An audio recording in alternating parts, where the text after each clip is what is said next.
stars on the sky, burning in your eyes. You look at me, Assalamualaikum warahmatullahi wabarakatuh. Assalamualaikum warahmatullahi wabarakatuh. Yang kami hormati Bapak Kepala Sekolah, Bapak Dr. Andes Muhammad Edi Arcito, Bapak Ibu CGP Angkatan 9, rekan-rekan CGP Angkatan 9 yang kami hormati. Puji syukur pada hari ini kita bisa dilimpahkan nikmat, sehat, nikmat iman, sehingga kita dapat melaksanakan aktivitas kita. Mohon izin Bapak Edi, hari ini kami CGP ingin mewawancara Bapak terkait dengan pengambilan keputusan yang selama ini dilaksanakan di sekolah ini, terutama terkait dengan pengambilan keputusan yang berkaitan dengan D5 etika. Ada berapa pertanyaan Pak nanti akan kami sampaikan. Nanti mohon diceritakan terkait dengan kasus-kasus yang sama ini sudah Bapak selesaikan di SMK Negeri 2 Bandar Lampung ini. Mungkin untuk mengawalinya dimulai dari Pak Edi Sonto. Silakan.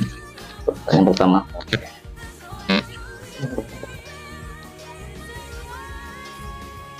Assalamualaikum Pak Edi. Waalaikumsalam warahmatullahi wabarakatuh. Sehat ya Pak? Alhamdulillah, sehat semua. Sehat walafiat. Baik Pak, saya Edi Susanto, CGP Angkatan 9, Kota Bandar Lampung. Pada kesempatan ini, saya ingin menanyakan ke Bapak, bagaimana pendapat Bapak dalam hal ini mengidentifikasi kasus-kasus yang merupakan D5 etika atau rujukan moral, Pak? Ya, makasih Mas Edi. Kawan-kawan, Assalamualaikum warahmatullahi wabarakatuh. Waalaikumsalam. Alhamdulillah, kita bersyukur Allah, kita masih diberikan nikmat sehat, nikmat silaturahmi pada pagi hari ini. Salawat salam, semoga senantiasa tercurah pada Nabi kita, Nabi besar, Nabi Muhammad Sallallahu Alaihi Wasallam. Insyaallah kita nantikan salawat beliau di yaumil akhir kelak. Amin ya. Kawan-kawan, saya ucapkan selamat melaksanakan tugas, selamat meraih prestasi yang lebih tinggi dalam program calon guru penggerak. Ini salah satu bagaimana kita harus memupuk kita menjadi guru yang lebih baik lagi, ya. Jangan pernah berhenti, ya, belajar. Baik, terkait pertanyaannya tentang topiknya adalah dilematika tentang identifikasi. Barangkali yang pertama kita sampaikan bahwa dalam kehidupan kita dimanapun, di keluarga, di organisasi, masyarakat, di sekolah itu banyak sekali sebuah proses, sebuah kejadian yang dalam kategori dilema etika benar dan benar, ya. Iya. Kalau benar dan salah, ya, Rujukan moral itu lebih gampang, ya, karena awal and siang dan malam. Kalau ini antara benar dan benar. Yang pertama, kita sebelum membuat keputusan apapun, kita ini pegangan utamanya adalah etika, ya, etika. Jadi apalagi di Indonesia, hukum segala macam aturan itu tertingginya menurut saya ini etika. Karena dengan etika itulah mengatur perilaku kita semuanya untuk menjadi tertib, untuk menjadi bagus dalam kehidupan bermasyarakat dimanapun. Nah, di sekolah itu kita lebih fokus sekolah. Banyak sekali kasus-kasus yang menimbulkan dilema etika. Yang bagaimana kita mengambil keputusan itu harus hati-hati, ya. Harus sabar, harus dilihat dulu kasusnya, diidentifikasi. Oleh karena itu, kalau menghadapi kasus yang dilematika, maka yang harus dilakukan adalah yang pertama memahami dulu sisi A dan sisi B-nya. Seperti apa kasusnya. Contoh, kasus dilematika yang saya sangat saat itu nangis sebagai kepala sekolah.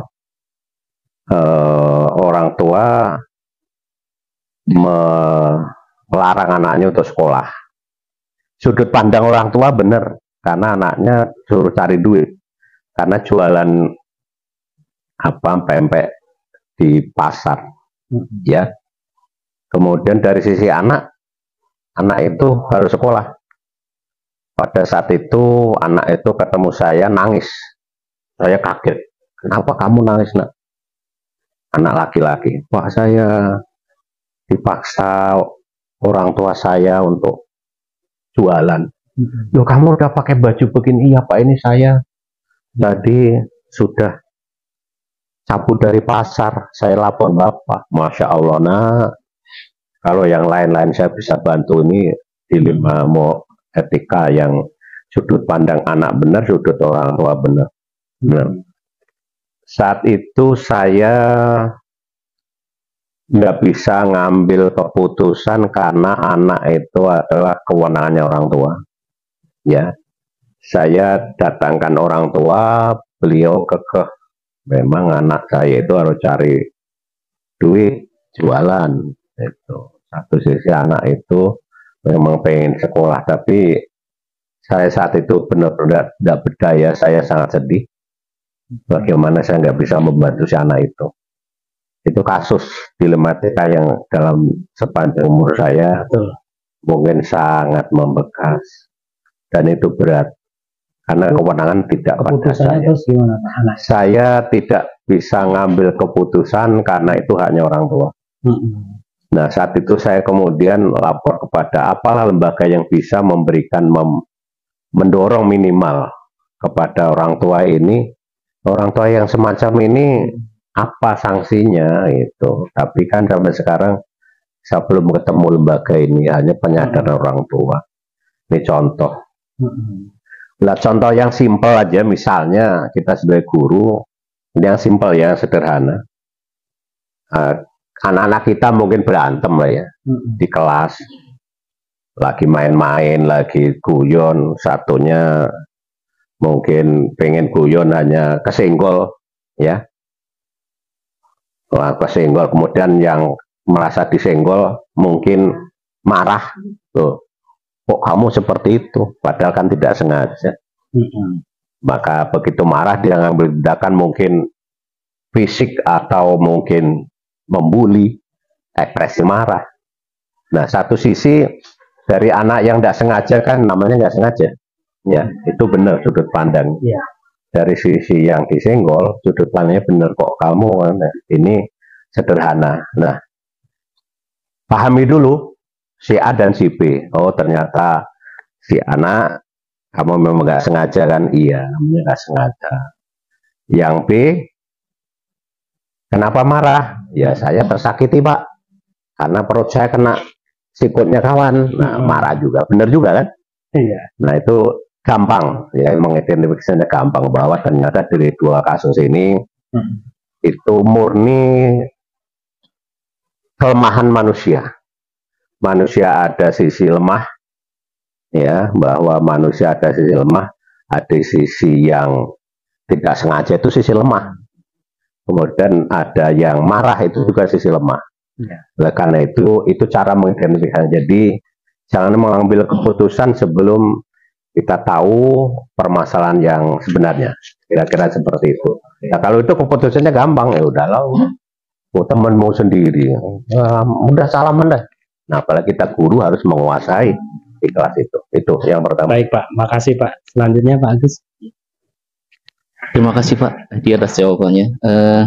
Kemudian untuk pertanyaan selanjutnya Pak, bagaimana Bapak menjalankan pengambilan keputusan di sekolah ini? Kan setelah diidentifikasi tentu nanti akan diputuskan Pak keputusannya seperti apa. Terkait dengan dua hal yang sama-sama benar, sama-sama mengandung nilai kebajikan. Ketika diputuskan tentunya ini tidak bisa memuaskan dua pihak. Itu nanti seperti apa Pak untuk menjalankan keputusan yang sudah diambil? Ya, nomor satu masih terkait dengan pertanyaan pertama, yaitu kita harus cari data yang sevalid-validnya antara A dan B ini, antara dua pihak. Begitu datanya valid, ya, lengkap, kita bisa pelajari mana kira-kira bobot dari masing-masing ini. Karena di antara dua kebenaran ini tentu saja ada proporsi yang mungkin lebih besar, lebih kecil. Nah, kemudian dari proporsi itu kita akan identifikasi, kita bisa membuat keputusan. Nah, saya biasanya yang krusial itu saya akan minta pendapat kawan. Ya, kalau di sini senior-senior saya, nah, tidak harus wakil kepala sekolah, bahkan teman-teman yang biasanya nyapu, karena saya ajak meminta informasinya seperti apa, karena beliau-beliau ini yang paham kondisi, ya.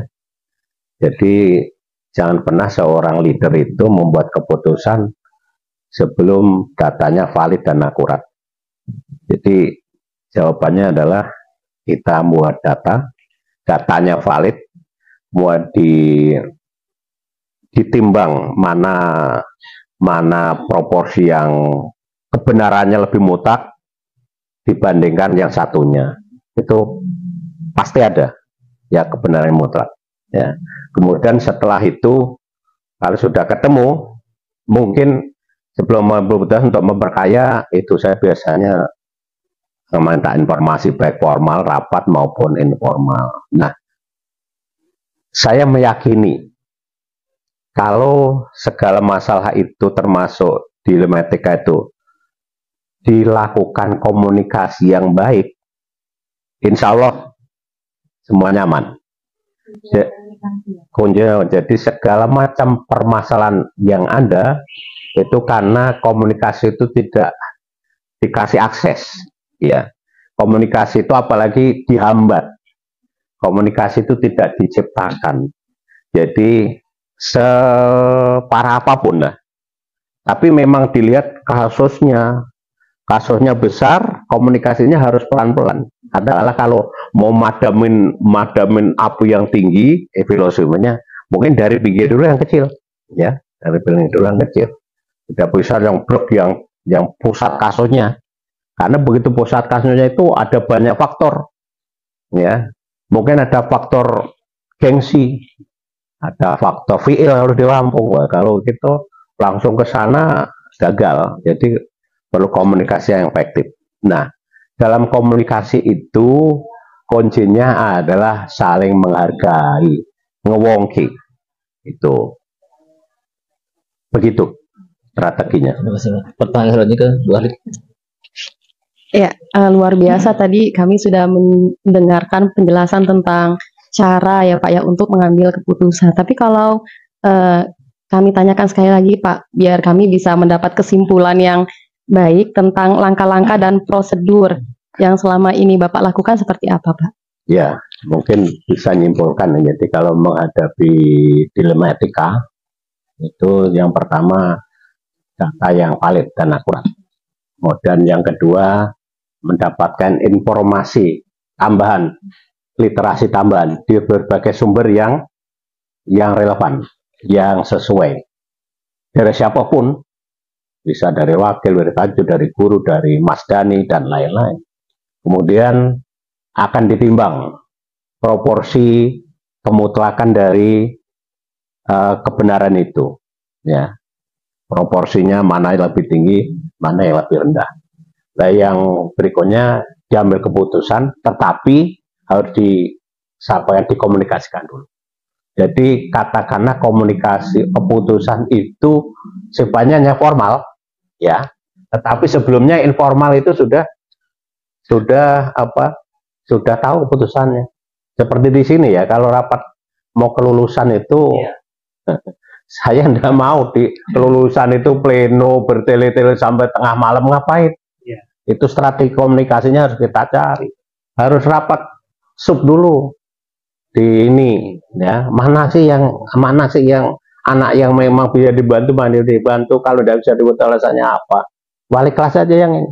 Nah, kalau sudah selesai di wali kelas ya nggak usah dibawa rapat pleno, karena begitu rapat pleno itu sudut pandangnya beda-beda, latar belakangnya beda-beda, tidak mengerti kronologi A sampai Z-nya. Contoh anak yang tidak dibantu, hanya kita kacamata kuda gelap. Oh, anak ini sudah 14 tidak lulus. Nah, kemudian kalau di pleno perdebatan lama, tapi ini akan selesai di rapat sub tadi. Demikian urutannya ya. Kalau dari yang saya perhatikan ya Pak, saya kutip dari yang Bapak ambil tadi, dari berbagai kasus yang sudah Bapak alami terkait dilema etika, yang Bapak anggap efektif dalam pengambilan keputusan tadi apa saja Pak? Yang Seperti paling komunikasi itu ya Pak ya, salah betul. satunya. Yang paling efektif itu adalah komunikasi. Ada kesalahan yang banyak dilakukan oleh kita adalah kalau kita bermasalah tidak dikomunikasikan. Kalau ada pertanyaan tidak dijawab. Kalau ada permintaan tidak dikasih. Sehingga yang nanya, yang minta, yang berharap itu kecewa. Loh kok saya tidak direspon ya? Saya tidak dihargai, saya tidak dianggap. Itu nomor satu. Walaupun terlihat sepele ya Pak. Terlihat sepele.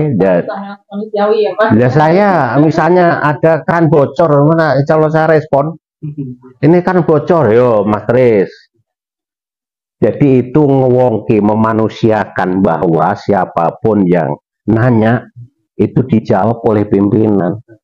Iya, tidak bisa. Ini masalah sepele loh. Iya betul. Belum lagi masalah yang sosial, keuangan, kebijakan. Nah, dengan cara komunikasi, dengan cara ngewongke, itu semua menjadi tuan rumah di sekolah ini.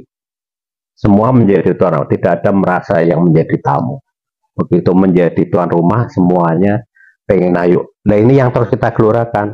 Kemarin Mbak Elda di kelas, oh masih ada, itu bagus. Saya kan tinggal, oh iya yuk, kita sama-sama jaga. Gitu. Ya, terjawab. Ya, selanjutnya Bu. Baik, Bapak, Masya Allah sekali tadi jawabannya. Jadi memang kami sendiri merasa Bapak memang sangat mengayomi gitu kan. Jadi tidak salah kalau kami menganggap memang Bapak adalah Bapak kami di sekolah gitu ya Pak ya. Terima kasih. Iya. Ini pertanyaan dari saya Pak. Apakah ada tantangan yang paling Bapak ingat gitu dalam menyelesaikan suatu masalah? Iya, pasti ada. Bisa dijelaskan Bapak? Tantangan itu biasanya rasa enak nggak enak. Kalau saya memutuskan, kemudian ini ada nepotismenya ya, itu ada rasa enak nggak enak. Misalnya ini kata di anak, katakanlah ya, anak ini mau dikeluarin, ya. Kemudian pelanggarannya sudah berat, tapi ini ponakannya si Anu. Ini sebagai kita sebagai leader, kalau mau tutup mata oke, gitu, tutup mata oke. Itu memang power, ini kewenangan sekolah. Tetapi kita kan menjaga rasa, menjaga rasa kawan kita, ya. Oleh karena itu caranya ya komunikasi. Panggil, Mas, ponakanmu itu kok alfanya 18, ini udah ini. Dipanggil dulu, diajak ngobrol dulu, ini kenapa sih? Akan cerita bla bla bla. Nah ini saya aturan, bukan aturan kepala sekolah, ini aturan sekolah. Kalau seperti ini terus nggak naik loh. Ya udah nggak apa-apa. Dia malah yang nggak enak. Mohon maaf Pak, ponakan saya bikin repot sekolah. Nah kan, jadi sesuatu yang mungkin akan dipandang, sulit. Tetapi dengan komunikasi dengan cara yang baik, malah dia yang minta maaf, ngerepotin. Gitu Mbak. Ya. Ya. Tadi Bapak sudah banyak menyampaikan tentang urutan ya dalam pengambilan keputusan. Nah, tapi begini Pak, Bapak pernah tidak misalnya menemukan atau satu kasus yang harus diselesaikan pada hari itu juga? Nah, pertanyaannya, kasus dilema etika juga? Iya, kasus dilema etika. Misalnya Bapak menemukan kasus dilema etika, itu Bapak langsung menyelesaikan di tempat, atau Bapak membuat jadwal terlebih dahulu dan prosedurnya seperti apa? Iya. Nomor satu, keputusan itu dibuat harus bijak dan tepat, ya. Landasannya etika, aturan. Nomor satu itu. Kemudian mengenai kapan keputusan diambil, itu tergantung kadar keseriusan permasalahan dilema etika itu. Contoh, kalau hanya salah paham, ya, menurut saya benar, menurut ini kayak kasus anak yang tadi, itu cepet diambil, udahlah. Enggak, itu masalah nggak serius, itu kayak gitu aja kok ribet. Hidup itu yang enak aja lah. Gitu. Berarti bisa langsung diselesaikan bisa di tempat ya, Pak? kalau kadar permasalahan itu sepele. Tetapi kalau kadar permasalahannya tinggi, kadar permasalahannya tinggi itu gini, harus mengambil keputusan. Di balik keputusan itu mengandung impact yang berat. Contoh misalnya, ada guru ya yang tidak rajin, tidak kompeten. Ini kalau secara aturan kan gampang aja mencat. Betul. Secara aturan. Oh ini kontrak setahun sekali, tapi rasa ini tidak bisa, harus seperti itu. Kita harus membayangkan, guru kita ini kepala keluarga, guru kita ini punya istri, guru kita punya anak. Guru kita ini dengan ngajar di sini punya eksistensi loh, dihargai oleh masyarakat. Pagi-pagi berangkat kerja, oh Pak Guru selamat pagi loh, hebat ya. Itu harus ada empati begitu. Nah jadi dengan kalau keputusannya seperti itu, permasalahan seperti itu harus bertahap. Sekali lagi, kumpulkan data, misalnya absennya mana nih, data dari anak, laporannya ada nih, katanya nggak bisa ngajar atau kurang bagus ngajarnya, katanya alasan terus keluar terus misalnya ya. Itu data yang harus dibuat. Yang kedua kan harus nyari informasi. Gimana sih Bapak itu? Oh, dari sekolah lain gimana sih? Nah, memperkaya literasi. Ya kemudian dipanggil. Kemudian dipanggil, dibina. Kalaupun biasanya sih bisa. Jadi saya masih meyakini guru-guru kita ini guru yang baik. Masih mandang. Yang ngasih tahu ini pimpinannya, jadi masih mandang, nggak brutal gitu ya. Biasanya ya bisa. Kalaupun ngaku, waduh Pak, ya saya udah begini kekurangan, waduh, malah kasihan saya. Ya udah, kita cari ditempatkan yang bagaimana kawan kita ini bisa bekerja. Ya, gimana kan kita bisa tetap. Dengan demikian tetap menyelamatkan kawan kita itu, menjaga kondisivitas keluarga, eksistensi sosial dia, tapi di sekolah juga tetap tidak negatifkan dengan kawan yang misalnya kompetensi kurang. Nah gitu, cari ya tempat yang tepat, ya gitu. Baik Pak, saya sambung. Tadi kan Bapak sudah menjelaskan ya siapa yang terlibat pada saat Bapak mengambil keputusan. Saya hanya ingin mempertegas Pak, selama ini yang mempermudah atau yang sering membantu Bapak dalam pengambilan keputusan dalam kasus-kasus dilema etika itu siapa? Ya nomor satu tentu saja wakil ya. Karena secara struktur wakil itu paling dekat dengan pimpinan, itu pasti. Nah, tapi tidak melulu itu, saya juga melihat permasalahannya apa, kira-kira personal yang cocok apa. Kalau wakil yang tidak sesuai dengan permasalahannya ya enggak juga. Ya saya bisa panggil siapapun. Sehingga bisa rekan sejawat yang iya, rekan sejawat siapapun. Ya. Itu. Baik. Dan itu sangat penting. Jadi kawan-kawan nanti kalau kalian jadi leader, jangan membuat keputusan yang membuat orang lain itu susah sebelum kita melakukan sebuah proses pembinaan. Siapa tahu ada loh mungkin kawan itu yang nggak ngerti bahwa itu salah. Ada. Jadi kita itu jangan ganda-gala terlanjur berpersepsi. Oh itu begini, itu persepsi kita, ya. Mungkin yang umurnya jauh di bawah kita atau yang pendidikannya belum pernah, pengalaman belum, itu nggak tahu kalau dia itu salah. Nah itu kalau diingetin ya anak kita aja lah. Anak kita ini antara yang sudah kuliah, SMA, yang SD itu tataran pengalamannya berbeda-beda. Yang anak kecil, anak yang masih belum tahu bahwa sesuatu itu sebetulnya tidak boleh. Jangan melakukan sesuatu yang yang salah, tetapi kita nggak bina. Ya itu. Ini pertanyaan terakhir Pak Agus. Alhamdulillah.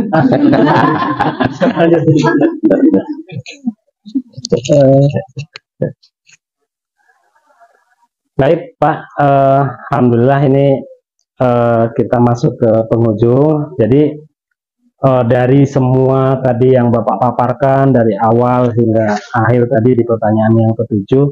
Nah ini yang terakhir ini Pak, pembelajaran apa sih yang Bapak dapat dari pengalaman Bapak sebagai leader, sebagai pemimpin dalam hal mengambil keputusan tentang dilema etika? Iya, pembelajarannya 1000 kawan kurang, satu musuh terlalu banyak. Artinya bagaimana sebuah keputusan kita ambil tapi dengan tetap mengedepankan rasa humanisme. Dan dengan proses yang betul. Biasanya kalau di sekolah itu kalau kawan kan diomongin dulu kepala sekolahnya itu akan nurut. Saya nggak bicara di lembaga lain ya. Kalau di sekolah biasanya seperti itu akan nurut.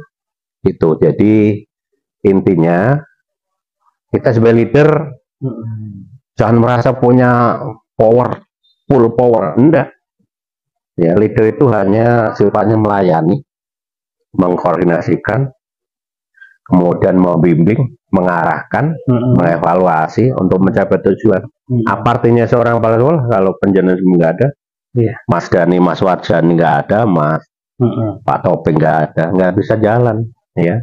Jadi itulah satu sistem, ya, sistem pembelajaran di sekolah kita ini penjenengan semua itu subsistem, ya. Nggak ada kepala sekolah ya jalan aja. Jadi kepala sekolah SMK ini tidak bisa hanya duduk mantau KBM, udah nggak dapat apa-apa, ya. Jadi harus membangun jejaring. Tuh, jadi guru-guru sudah jalan sesuai SOP-nya. Dan penting nih, saya senang di sini karena banyak masalah-masalah yang terjadi. Saya ini dengar ada masalah, tapi senangnya saya masalah itu bisa diselesaikan oleh teman-teman yang di bawah, ya. Dan saya merasa kawan-kawanku ada masalah malu kalau sampai nggak ada kepala sekolah, kecuali memang masalahnya memang penting itu. Itu bagus, itu karena kita sendiri sudah mempunyai apa ya, rem. Wah, malulah kita sebagai guru masa begitu, malulah masa kayak gitu ada sampai kepala sekolah. Nah, jadi ada kawan-kawan yang senior kadang-kala sudah sesuai dengan ininya sudah bisa menyelesaikan itu. Itulah maknanya. Jadi kita bergaul, bersosialisasi, tidak mungkin semuanya akan sama, pasti akan ada konflik. Karena dengan konflik itu kita menjadi dewasa, ya, menjadi dewasa. Nah, bagaimana kedewasaan kita itu diukur salah satunya dari bagaimana menyelesaikan konflik. Itu ya. Dengan jam terbang ya. Betul. Ini namanya seni manajemen. Ya, manajemen itu sebagai ilmu, manajemen sebagai seni. Jadi seni manajemen itu tidak dapat di bangku kuliah, tetapi akan dapat di pengalaman bekerja. Oke Pak, sebagai closing Pak ya. Pendapat Bapak tentang seorang pemimpin yang bisa melahirkan pemimpin baru itu bagaimana? Jadi nomor satu, pemimpin itu harus punya sekarang ini ya, tidak lagi sebagai bos, tapi sebagai orang yang melayani, Yang kedua, ya tidak pelit ilmu, apalagi pesan-pesan moral etika itu harus selalu disampaikan kepada yang di bawahnya, karena generasi penerusnya begitu. Karena saya meyakini kalau seorang calon pemimpin etikanya sudah tertata, moralnya sudah bagus, itu faktor teknis kompetensi itu jalan sendiri. Jadi pemimpin itu kawan-kawan yang sulit kalau di sekolah itu bukan hanya faktor kompetensinya, faktor non teknisnya itu. Kalau di perusahaan yang dihadapi jumlahnya 3.000 ya, tapi dia kerja semua menghadapi pekerjaan semuanya. Tapi kalau di sini 2.200 itu semuanya manusia, dan tantangannya adalah Karena di sekolah manusia yang tidak ngerti harus dibuat jadi ngerti, manusia yang nggak pinter harus dibuat jadi pinter, yang tidak bagus dibuat jadi bagus. Nah, tantangannya itu anak-anak kita. Nah, kemudian kalau kita mau menciptakan produk itu, gurunya harus jadi teladan dong. Ya, gurunya harus jadi teladan. Masa mau menciptakan produk anak-anak yang bagus, kompeten, moral baik, gurunya tidak bisa jadi teladan. Ya kan ironis.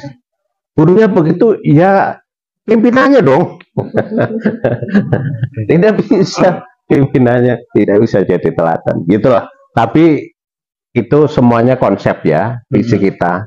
Tapi kita sebagai manusia yang lemah, doib, kadang-kala ada juga kan kelemahan itu ya, mohon dipahami, mohon dimaklumi semuanya ya gitu.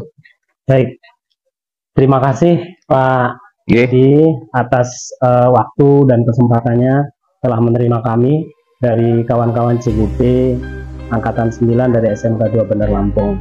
Sehat selalu Pak. Sama-sama. Semoga sukses. Alhamdulillah. Jadi kepala sekolah semua. Amin. Demikian wawancara kita kali ini dengan Kepala Sekolah SMK Negeri 2 Bandar Lampung, Bapak Dr. Andes Muhammad Edi Harjito. Demikian, terima kasih. Assalamualaikum warahmatullahi wabarakatuh. Waalaikumsalam warahmatullahi wabarakatuh.